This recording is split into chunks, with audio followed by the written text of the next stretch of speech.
সালে তোমরা যারা বাংলাদেশ কারিগরি শিক্ষা বোর্ড থেকে বিজনেস ম্যানেজমেন্ট টেকনোলজিতে পরীক্ষা দিচ্ছ, তোমাদের সবাইকে স্বাগতম। মূলত তোমরা যারা একাদশ শ্রেণীতে রয়েছো, তোমাদের 2 তারিখে বাংলা 1 এর মধ্য দিয়ে পরীক্ষা শুরু হচ্ছে।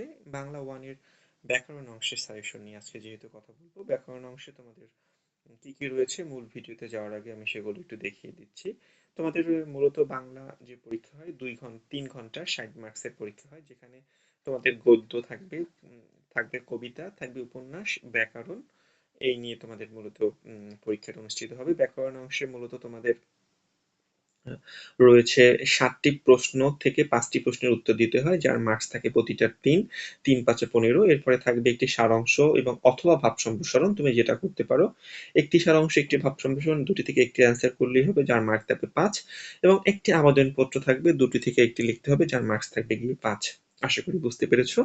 আমরা তোমাকে প্রথমেই চলে যাচ্ছি তোমাদের মেইন ভিডিওতে, অর্থাৎ তোমাদের মূলত ব্যাকরণের যে অংশ রয়েছে। প্রথমেই অধ্যায় রয়েছে তোমাদের বাংলা উচ্চারণের নিয়ম। এখান থেকে তোমাদের উচ্চারণের যে রীতিগুলো রয়েছে সেগুলোর গুরুত্ব, ভূমিকা নিয়ে প্রশ্ন আসতে পারে। রয়েছে মূলত অ-ধ্বনির প্রমিত উচ্চারণের 10টি উদাহরণ, অর্থাৎ যেখানে অ-ধ্বনি প্রমিতভাবে উচ্চারিত হয়, যেমন অতি, অস্বরে তৈরস্বীকার উচ্চারণটা হয়, কিন্তু আমরা লিখি অতি, অকারণ, অকারণ। এই যে শব্দগুলো অকথ্য, মানে এখানে কিন্তু কয় ওকার উচ্চারিত হয়, এই যে প্রমিত উচ্চারণ হয় সেগুলোর 10টি নিয়ম এখানে বলা হয়েছে। এরপরে তোমাদের জন্য রয়েছে উচ্চারণের স্থান অনুযায়ী ধ্বনির যে শ্রেণীবিন্যাস করা হয়েছে, অর্থাৎ ওষ্ঠধ্বনি, মানে যেটা ঠোঁট থেকে উচ্চারণ হয়, দন্ত যেটা দাঁত থেকে, যেটা দাঁতের মূল থেকে উচ্চারিত হয়, এরকম আরো কিছু ধ্বনি রয়েছে। এরপরে তোমাদের জন্য রয়েছে অল্প প্রাণ এবং মহাপ্রাণ এবং ঘোষ এবং অঘোষ ধ্বনি সম্পর্কে বিস্তারিত আলোচনা। এবং এখান থেকে মূলত চাকরি পরীক্ষায় অনেক প্রশ্ন আসে, যেমন কোনটি অল্প প্রাণ, কোনটি মহাপ্রাণ, কোনটি ঘোষ, কোনটি অঘোষ এবং কোনটি নাসিক্য। যদি এটা ভালো করে পড়তে পারো, ইন ফিউচারেও তোমাদের অনেক কাজে আসবে। এরপরে এ ধ্বনির উচ্চারণ সম্পর্কে আলোচনা করা হয়েছে। এ ধ্বনি উচ্চারণের ক্ষেত্রে শব্দের প্রথমে বসলে কিরকম উচ্চারণ হয়, শব্দের আদিতে বসলে, শেষে বসলে, এরকম আরো কিছু উচ্চারণের নিয়ম রয়েছে, যেটা তোমাদেরকে এখানে দেওয়া হয়েছে। এরপর যদি আমরা দ্বিতীয় অধ্যায়ে যাই, দ্বিতীয় অধ্যায়টা মূলত কথা বলা হয়েছে বাংলার শব্দ গঠন, যেমন উপসর্গ, প্রত্যয় এবং সমাস নিয়ে।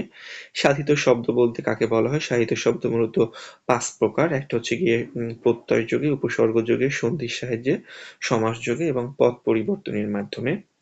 এরপরে তোমাদের জন্য রয়েছে মূলত উপসর্গ নিয়ে প্রশ্ন। প্রশ্ন আছে যে উপসর্গ মূলত কত প্রকার এবং উপসর্গগুলো কি কি। উপসর্গ মূলত 3 টাইপের রয়েছে, সংস্কৃত রয়েছে, সংস্কৃত, এরপরে খাঁটি বাংলা এবং বিদেশি উপসর্গ। এরপরে একটি ইম্পর্টেন্ট প্রশ্ন রয়েছে, উপসর্গের অর্থবাচকতা নেই কিন্তু অর্থ দ্যোতকতা আছে, অর্থাৎ উপসর্গের এই টাইপের প্রশ্ন তোমাদের মানে পৃথকভাবে তুমি উপসর্গের কোনো অর্থ পাবে না, কিন্তু তুমি যদি কোনো শব্দের সাথে যুক্ত হয় তখন সেটি একটি নতুন অর্থ তৈরি করে, নতুন শব্দ তৈরি করে। এটাই এখানে বিস্তারিতভাবে বলা হয়েছে। এরপরে তোমাদের জন্য যেটা রয়েছে উপসর্গের প্রয়োজনীয়তা, অর্থাৎ উপসর্গ কেন প্রয়োজন, এটা নিয়ে কিছু প্রশ্ন রাখা হয়েছে এখানে। পরে তোমাদের জন্য যে প্রশ্ন দেওয়া হয়েছে সেটা হচ্ছে প্রকৃতি এবং প্রত্যয় কাকে বলা হয়, প্রত্যয় কত প্রকার এবং কি কি, অর্থাৎ এখানে প্রত্যয়ের শ্রেণীবিন্যাস করা হয়েছে, কি প্রত্যয়, তদ্ধিত প্রত্যয় যেগুলো রয়েছে।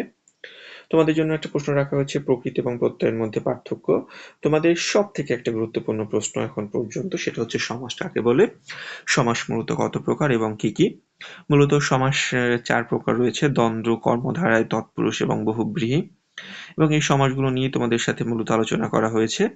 এরপরে ব্যাস বাক্য সহ সমাসের নাম, এটা অনেক বেশি আসে, অর্থাৎ তোমাকে ব্যাস বাক্যে পরিণত করতে বলে এবং এটি কোন সমাসের অন্তর্ভুক্ত সেটাই, এবং এখানে অনেকগুলো উদাহরণ দেওয়া হয়েছে। আশা করি উদাহরণগুলো তুমি যদি পড়ো সেক্ষেত্রে তোমার পরীক্ষায় একটা ভালো ফলাফল করা সহজ হবে, এবং এই উদাহরণগুলো একটু বেশি বেশি করে পড়বে, যেটা মূলত বারবার বিভিন্ন চাকরি সহ বিভিন্ন পরীক্ষা এবং এই যে প্রতিযোগিতামূলক যত পরীক্ষা রয়েছে সে পাবলিক পরীক্ষাগুলো আসে। এরপরে তোমাদের জন্য রয়েছে সমাসের প্রয়োজনীয়তা, যেটা যেটা অনেক ইম্পর্টেন্ট।